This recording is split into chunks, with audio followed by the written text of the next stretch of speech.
वेङ्कटनायकः सर्वदेवैकशरणम् सर्वदेवैकदैवतम्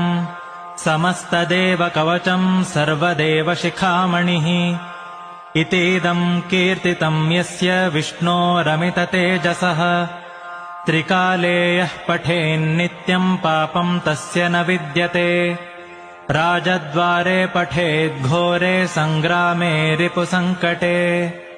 भूतसर्पपिशाचादिभयम् नास्ति कदाचन अपुत्रो लभते पुत्रान् निर्धनो धनवान् भवेत् रोगार्तो मुच्यते रोगात् बद्धो मुच्येत बन्धनात् यद्यदिष्टतमम् लोके तत्तत् प्राप्नोत्यसंशयः ऐश्वर्यम् राजसन्मानम् भक्तिमुक्तिफलप्रदम् विष्णोर्लोकैकसोपानम् सर्वदुःखैकनाशनम्